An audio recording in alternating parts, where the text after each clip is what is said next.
Jungkook আর কিছু বলতে পারল না, সে শুধু খালি বলল, আঙ্কেল আমাকে একটু যেতে হবে, আমার একটা মিটিং আছে।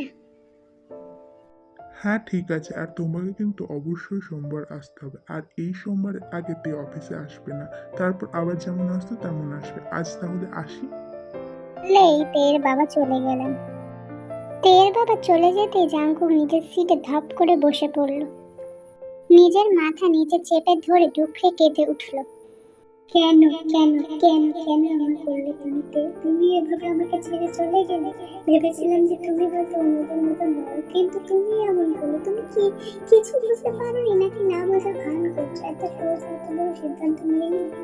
না, আমাকে একবার তের সাথে এই ব্যাপারে কথা বলতে হবে। আমার মনে হয় কোথাও একটা ভুল বোঝাবুঝি হচ্ছে। এই বলে জাঙ্কুক বেরিয়ে পড়লো। জাঙ্কুক জানে যে এই সময় তে বাড়িতে একাই থাকবে। জাঙ্কুক গিয়ে তের বাড়ির দরজা পাগলের মতন ধাক্কা দিতে লাগলো। এই দুপুরে এইভাবে হঠাৎ দরজা ধাক্কানোয় তে বেশ অবাক হয়ে গেল। এই সময় এভাবে কে অভদ্রের মতন দরজা ধাক্কা দিচ্ছে বলে তে দরজা খুলে অবাক হয়ে গেল, কারণ সামনে জাঙ্কুক দাঁড়িয়ে আছে আর চোখ মুখ লাল হয়ে গেছে, দেখেই বোঝা যাচ্ছে এ কান্নাকাটি করেছে। তে দরজা খুলতে জাঙ্কুক সঙ্গে সঙ্গে তের হাত ধরে টেনে নিয়ে গেল। তে তো কিছুই বুঝতে পারছে না যে কেন জাঙ্কুক এরকম করছে। স্যার আপনি এখানে আর কি করছেন? ছাড়ুন আমার হাত। এই বলে তে নিজের হাত ছাড়ানোর চেষ্টা করলো আর জাঙ্কুক উল্টে তের হাত আরো জোরে চেপে ধরলো। তেকে নিয়ে একটা ঘরে ঢুকিয়ে ঘরের দরজা বন্ধ করে দিয়ে তেকে দেওয়ালের সঙ্গে চেপে ধরলো জাঙ্কুক। জাঙ্কুকের চোখ মুখ রাগে লাল হয়ে গেছে, মাথার রগ ফুলে উঠেছে। তে তো জাঙ্কুকের ভয়ানক বুদ্ধমূর্তি দেখে বুঝেই গেছে আজ ওর কপালে ভয়ানক শনি নাচছে। জাঙ্কুক এখন পুরোপুরি তের সামনাসামনি দাঁড়িয়ে আছে। এক কথায় বলা যায় ওদের দুজনের মধ্যে দূরত্ব বলতে কিছুই নেই। তুমি বিয়ে করছো? এই বিয়েতে রাজি তুমি? জাঙ্কুকের এরকম বলার আওয়াজ শুনে তে চোখ খুলে দেখলো জাঙ্কুকের চোখগুলো ছলছল করছে, মানে যেন এক্ষুনি কেটে দেবে। তে ভয়ে ভয়ে বলল, হ্যাঁ। এর যেন এই কথাটারই অপেক্ষায় ছিল জাঙ্কুক। সঙ্গে সঙ্গে জাঙ্কুক তের ঠোঁট দুটো নিজের ঠোঁটের সঙ্গে চেপে ধরলো। আচমকা এরকম আক্রমণে তে তো ফ্রিজ হয়ে গেছে, আর এদিকে জাঙ্কুককে ছাড়াতেও পারছে না। জাঙ্কুক কোথায় জিম করে রোজ, আর এদিকে তে কোথায় ওর কাছে পিঁপড়ে। জাঙ্কুক পাগলের মতো তের ঠোঁটে কামড় দিতে লাগলো।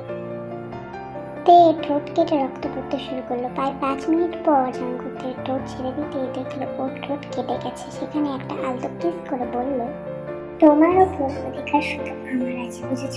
এই বোগামের নয়। আর হ্যাঁ, ওর সাথে তোমার বিয়ে তো দূর, এঙ্গেজমেন্ট কি করে হয় সেটা আমি দেখবো। আপনি কি বলছেন? এসব পাগল হয়ে গেছেন নাকি? হ্যাঁ হ্যাঁ হ্যাঁ, আমি পাগল হয়ে গেছি, আমি পাগল হয়ে গেছি। আর আমাকে পাগল করেছো তুমি। তুমি ভাবলে কি করে আমি থাকতে তোমাকে ওই বোগামের সাথে বিয়ে করতে দেবো?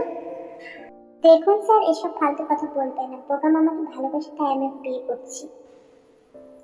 ভালোবাসা? হ্যাঁ, ভালোবাসা কাকে বলে সেটা যদি তুমি বুঝতে, তাহলে এভাবে আমাকে ছেড়ে বোগামকে বিয়ে করতে না। আর এই বোগাম সত্যি তোমাকে ভালোবাসে, কে কি করতে পারে সেই ব্যাপারে আমি ভালো মতো জানি। বোগাম আমার ফিয়ন্সে, আর আমি তার ব্যাপারে এসব কথা শুনবো না। তুমিও এটা জেনে রাখো যে তুমি আমার হবু বউ, আর আমাদের কিছুদিনের মধ্যে বিয়ে হবে। আর নিজের হবু বউকে ছিল অন্য কারোর দিকে তাকালে তোমার চোখ আমি কেলে দেবো, বুঝেছ? ভেবেছিলাম ভালোভাবে বলবো তোমাকে, কিন্তু তুমি তো তাকে নিজের ফিয়ান্সে বানিয়ে দিয়েছো। আর আমার কথা মানতে রাজি নও, ঠিক আছে? আমি নিজের জিনিসকে আঁকড়ে রাখতে জানি। আর এই যে বোগাম বোগাম করছো না, খুব তাড়াতাড়ি তোমার এই ভুল ভেঙে যাবে। আর হ্যাঁ, পারলে আমাদের বিয়ে আটকে দেখো। ওকে বাই ডার্লিং বলে তের গালে একটা কিস করে দিয়ে চলে গেল। আর তে ওখানে থামের মতন দাঁড়িয়ে রইল।